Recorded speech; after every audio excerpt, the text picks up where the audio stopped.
गधा रहा गधा ही एक जंगल में एक शेर रहता था। गीदड़ उसका सेवक था। जोड़ी अच्छी थी। शेरों के समाज में तो उस शेर की कोई इज्जत नहीं थी, क्योंकि वह जवानी में सभी दूसरे शेरों से युद्ध हार चुका था, इसलिए वह अलग थलग रहता था। उसे गीदड़ जैसे चमचे की सख्त जरूरत थी जो 24 घंटे उसकी चमचागिरी करता रहे। गीदड़ को बस खाने का जुगाड़ चाहिए था।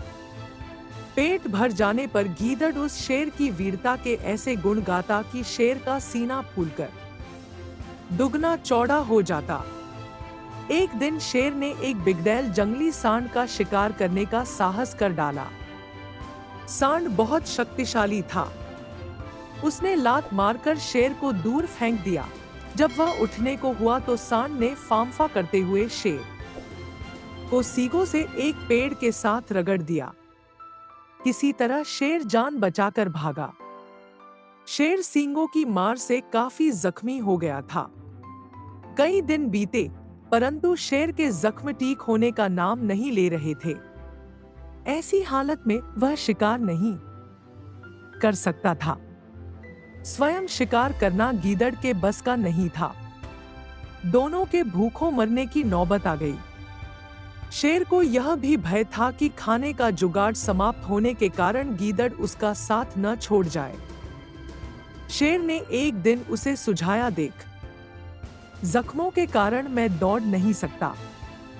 शिकार कैसे करूं? तू जाकर किसी बेवकूफ से जानवर को बातों में फंसाकर यहाँ ला। मैं उस झाड़ी में छिपा रहूंगा। गीदड़ को भी शेर की बात जंच गई। वह किसी मूर्ख जानवर की तलाश में घूमता घूमता एक कस्बे के बाहर नदी घाट पर पहुंचा। वहां उसे एक मरियल सा गधा घास पर मुंह मारता नजर आया। वह शक्ल से ही बेवकूफ लग रहा था। गीदड़ गधे के निकट जाकर बोला, पानी लागू चाचा, बहुत कमजोर हो आए हो। क्या बात है? गधे ने अपना दुखड़ा रोया। क्या बताऊं भाई, जिस धोबी का मैं गधा हूं वह बहुत क्रूर है। दिन भर ढुलाई करवाता है और चारा कुछ देता नहीं। गीदड़ ने उसे न्योता दिया, चाचा मेरे साथ जंगल चलो न। वहां बहुत हरी हरी घास है, खूब चरना, तुम्हारी सेहत बन जाएगी। गधे ने कान फड़फड़ाए, राम राम, मैं जंगल में कैसे रहूंगा? जंगली जानवर मुझे खा जाएंगे। चाचा, तुम्हें शायद पता नहीं कि जंगल में एक बगुला भगत जी का सत्संग हुआ था। उसके बाद सारे जानवर शाकाहारी बन गए हैं। अब कोई किसी को नहीं खाता। गीदड़ बोला और कान के पास मुंह ले जाकर दाना फेंका। चाचू, पास के कस्बे से बेचारी गधी भी अपने धोबी मालिक के अत्याचारों से तंग आकर जंगल में आ गई थी। वहां हरी हरी घास खाकर वह खूब लहरा गई है। तुम उसके साथ घर बसा लेना। गधे के दिमाग पर हरी हरी घास और घर बसाने के सुनहरे सपने छाने लगे। वह गीदड़ के साथ जंगल की ओर चल दिया। जंगल में गीदड़ गधे को उसी झाड़ी के पास ले गया जिसमें शेर छिपा बैठा था। इससे पहले कि शेर पंजा मारता, गधे को झाड़ी में शेर की नीली बत्तियों की तरह चमकती आंखें नजर आ गई। वह डरकर उछला, गधा भागा और भागता ही गया।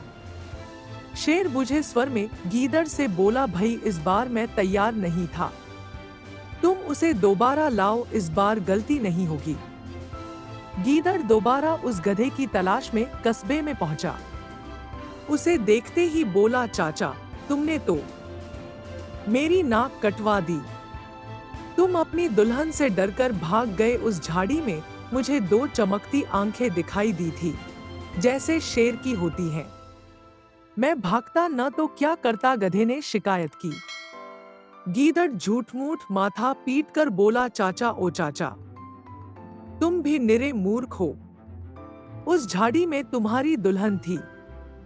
जाने कितने जन्मों से वह तुम्हारी राह देख रही थी। तुम्हें देखकर उसकी आंखें चमक उठी तो तुमने उसे शेर समझ लिया। गधा बहुत लज्जित हुआ गीदड़ की चाल भरी बातें ही ऐसी थी।